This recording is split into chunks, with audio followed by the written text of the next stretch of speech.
สบายดีพ่อแม่พี่น้องทุกคนเด้อมื้อนี้หันแดงวันเสาร์มางานเบิร์ธเดย์หลานสายของเอวอนผู้ที่ว่าเคยมาเรื่อยๆอยู่มือก่อนก็มาสวนเพิ่นมาเลาะหัวเลาะสวนแต่มื้อนี้หันพี่น้องลาวเฮาก็มาหลายได้กำลังเริ่มงานเบิร์ธเดย์หลานสายแล้วพี่น้องเขาไปทางไหนเลยไปเบิ่งงานเบิร์ธเดย์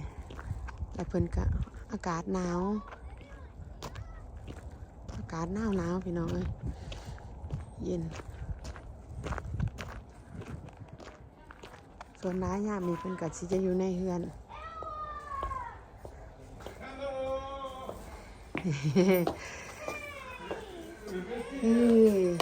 ไปว้าวเอลล่า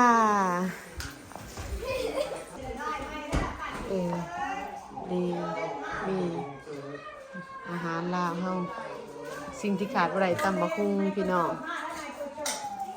อันนี้เลี้ยงเขาพอแต่จอมบ่ยังอยู่เฮือนตู่จอมอยู่ยังอยู่เฮือนตู่ตอน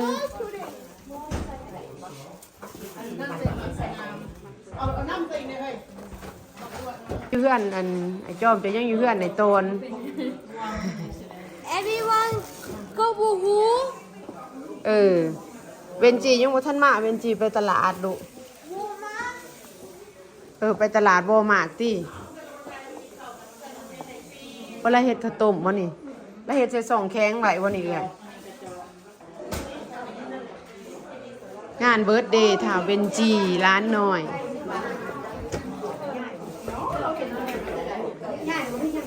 สบายดีสินาสบายดีเอื้อยสบายดีกลับมาอีกครั้งข้างหน้าใส่ก้อนหม้อนั่นแหละราคาเราใหม่ๆเอเวนวอลเลมาบ่สินาจะเดินถามหาอยู่แผนกซอยแผนกล่างโอ้ยซอยอยู่พี่อันนี้มันอย่างเนี่ยหอมปอกมันจะไปใส่ลาบว่ะเสียงซับเป็นตะย่านว่ะ เสียงซับเป็นตะย่านเราเห็นข่อยแล้วอันนี้แม่นว่ะข่อยเห็นไก่มุ่งเขาเลยได้นี่งานเราขาเราเองนะเนาะขาวัวบอกง่ายเนาะงามขนาดบอกจะมาขอกันบริสุทธิ์ขอเอาเนาะเจนเนาะเฮาบ่ซื้อที่นามาหอดดนเนี่ยบ่โอ้มาพร้อมก็เกดจะมาเกดจะมานำกันบ่จะเป็นคนส่วนมากนั่งให้รู้จักคนยึดแถวโรแดงแม่นเทื่อหน้ามามันก็มาเป็นว่ายืนในเมืองให้ยืมมาเบิ่งบ้านนอกกันแล้วค่อยดูจังได๋เทื่อหน้าก็มาเองวันนี้โดยลอยมื้ออื่นน่ะสิเฮ็ดอันนั้นลูกนาพวกหันขึ้นสินาเป็นอันเดียวกันมื้ออื่นน่ะก็เฮ็ดอันตักหวาดยังเอื้อย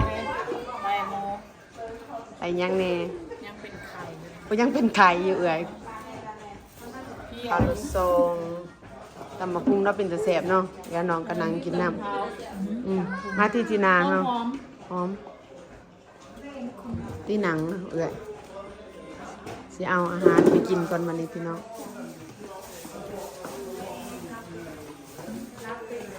ลาบเป็ดจ้าลาบเป็ดจ้าแล้ววะเอาลาบเป็ดเอาหมูพี่นาแล้วก็ตำบักหุ่งอันนั้นเป็นยังก็คิดว่าเป็นอย่างเดินเข้าเดินในเอายังเนี่ยคือคิดว่าถุงแบกแพกกันเราใส่ว่าให้มันนั่นเราใส่ให้มันอุ่น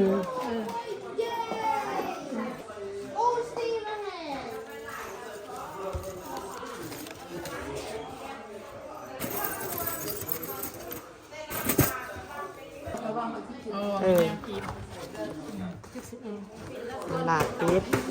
แม่นตำบักหุ่งตีนอยู่ค่ะคือ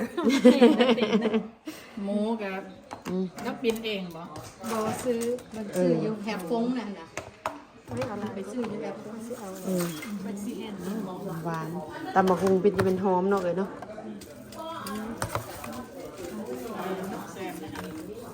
อืม เพราะต้องมีหนังนี่เอ็น ฮันแล้วพ่อบอกใส่ลาบ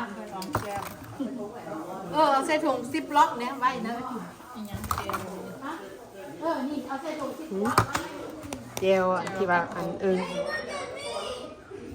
น้ำบานมาปนกันเนาะ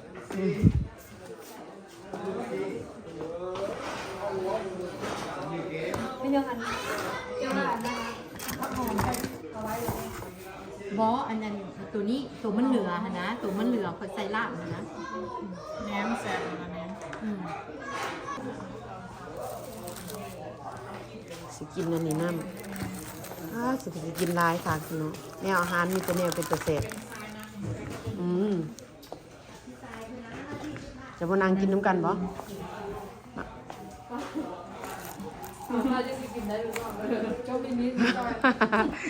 เอาขาเฮนใส่กล่องเอื่อยเฮนใส่กล่องน้องสิถ่ายวิดีโอเอาอันนี้คือเสื้อไปเนี่ยนะ โอ้เลยนะแล้วว่าให้เราก็เซน โอ้ โอ้เจ้าโน้ตเซนแปลว่าอันนั้นนะ เส้นนะแม่โลดเพราะว่าพากันไปเอาเนาะไปมีเนาะมื้อนั้นเอาเป็ด ก็ต้องว่าเซน เอาเป็ดเอาไก่น้ำเพิ่น เซนนั่นค่ะ เอาบ่ปิ้งเป็ดเดี๋ยวสิทอดมาเด้อปิ้งเป็ดมาตื่ม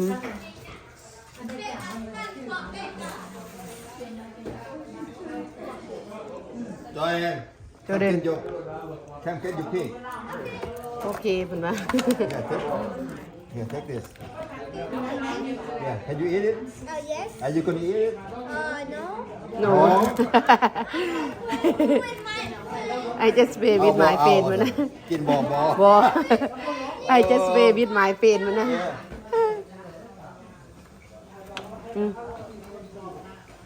ปิ้งเป็ดพี่น้อง มันจะบ่มาก ยังอยู่อันนั้นลูกยังอยู่บ้านอันตูตอนบ่ยอมเกิด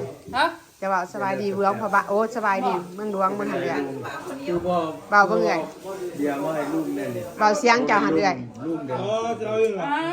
เจ้า เอาเอ ก็ งโอ้ยเอามาให้ มันม่วน เจ้า ม่ ก็ วน พากเอาสินะ ภาคเอาเหรอสบายดี เลย ขอเบาเสียงเหมือนเสียงคือจะบ่เป็น บ่ดูบ่ดู เอาไม้เบิ่งเอาไม้เบิ่งเบาองดูได้ป่ะ เอาอันนั้นว่า สบายดีม่วน ตายดี น้ำเกดเหรอ บ่ สบาย แม่นไอเกดแล้วเบาคักดีเขาเบาบ่คักบ่ได้ดอกเสียงเราเจ๋งดี Mommy. หืมนี่หยังดุ Euro.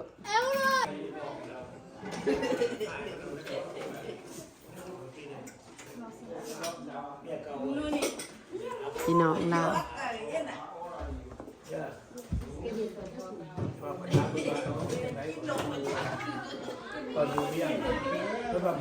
บอกที่นา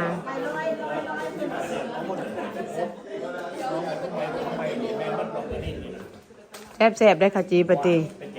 โอ้มีเงินหลายเถอะเว้ยไปแจกยามสิใส่บานมื้ออื่นเช้าอยู่หั่นตักบาท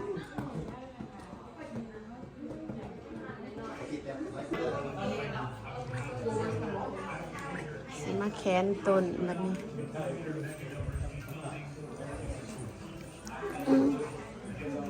Hey, what?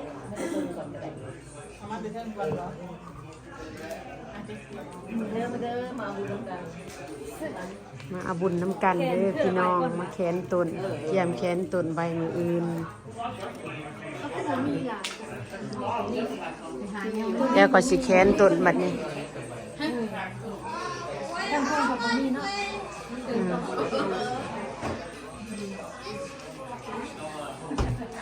โจ้เอ้ยเอาอันนั้นไปเอาบาดูนเด้อมันอันนั้นมันกรีดอันมันไปถือกันนั่นเด้อลูกเด้อดี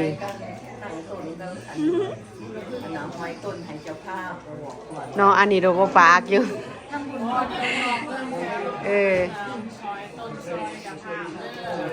เออเออเจ้า ซื้อบัวบอนป้า อืม ทางแสวงกับ อืม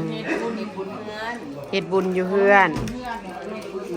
เฮ็ดบุญเฮือนเอาบุญปีใหม่อืมเพื่อนอยู่เทอร์เรลเท็กซัสเฮ็ดบุญเฮือนเนาะบุญเฮือนปีใหม่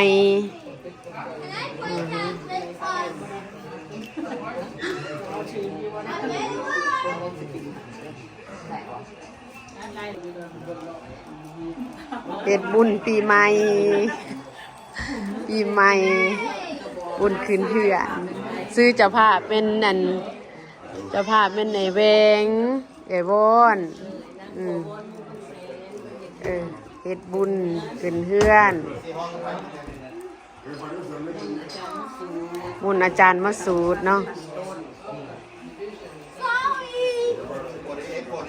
บัดไปสวนมื้อนี้ บัดกาเกียมมื้อนี้วันที่มื้ออื่นเป็นมื้อใส่บาตรบัดย่ามไปสวนหั่นเว้าดีได้บัดย่ามมานี่มิดจิดี นอกกันจนทอดเนาะลงบัดสิเว้าแต่ไปน้องป่าเบาไว้เป็นยั่งกับน้องป่า ของมักไปหัวไปสวนเดี๋ยวไว้เงินของซานเดอร์มีบ่อบอลเงินเนี่ยนะไม่ใช่ละเทปคุณโต๊ะออก เอาติ๊กใส่ทั้งเทิง อันนี้มันคือพี่กับเปรี้ยวรู้ป่ะก็ว่ายังไม่เห็นเลยเพราะว่าเขายังซอย อาบุญน้ำกันเด้อพี่น้องเด้อ แม่ว่าไปเขียนต้นจะพูดกันอย่างนี้เอ้าไปบอกมือเสียบใจนี่ได้นี่บอกมีกระดาษขายนี่เอาเมียนไว้ไหมลูกของลุงใบใหญ่เว้ยของลุงใบหา แล้วแย่เราไปซ้ำกันถูก เสียบใส่กันเหมือนกัน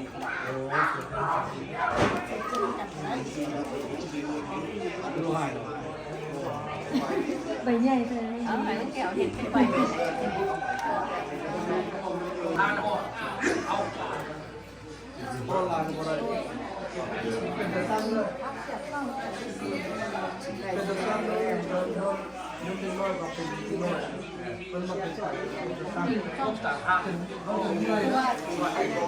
ทิปมันตัวนี้ดีนะมัน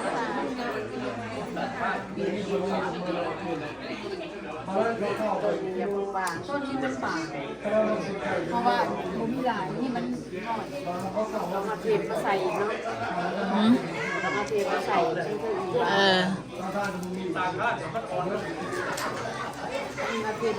เอามีซองวางอยู่แล้วนี่ยังวันนี้ว่า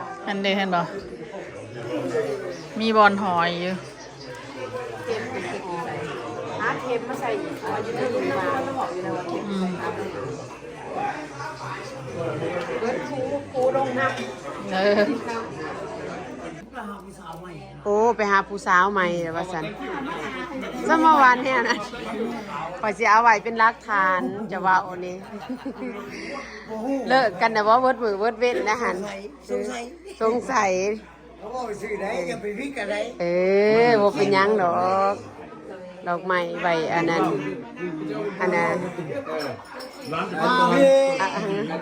คอยเอาไว้ใส่อันนั้นบูชาพระมืออื่นตอนเช้ากาเกียมพี่น้องลาวเฮาก็มาหลายผู้หลายคนเพิ่นเฮ็ดเบิร์ธเดย์ให้หลานแล้วก็บุญตักบาตรปีใหม่อยู่ในเฮือนก็รู้แล้วชื่อฟินมากกว่าเนี่ยกูมี เปิดเห็นยังสิครับ ดอกไม้สีขาว เมียเ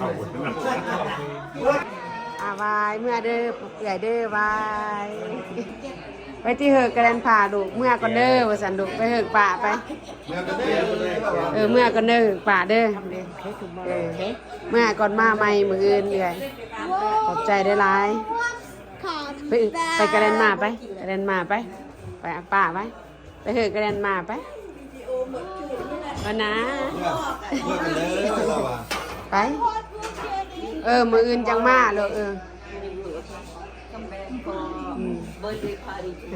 ไปจันทอนได้ดูมืออื่นมาใหม่ ปลาทอนนี่ ไปจันทอนไปดูบีเถิกเด็ดจริงบีเถิกเมื่อก็เด้อป่าเด้อก่อนมืออื่นจังสิพาเพิ่นมาใหม่เอาเมื่อไปอย่าเอาเมื่อสติดูเมื่อก่อนเอื่อยบันนี้ขอบใจเอื่อยมืออื่นเจอกันใหม่เมื่อกันเด้อพี่น้องเจอกันใหม่คลิปหน้าบ๊ายบาย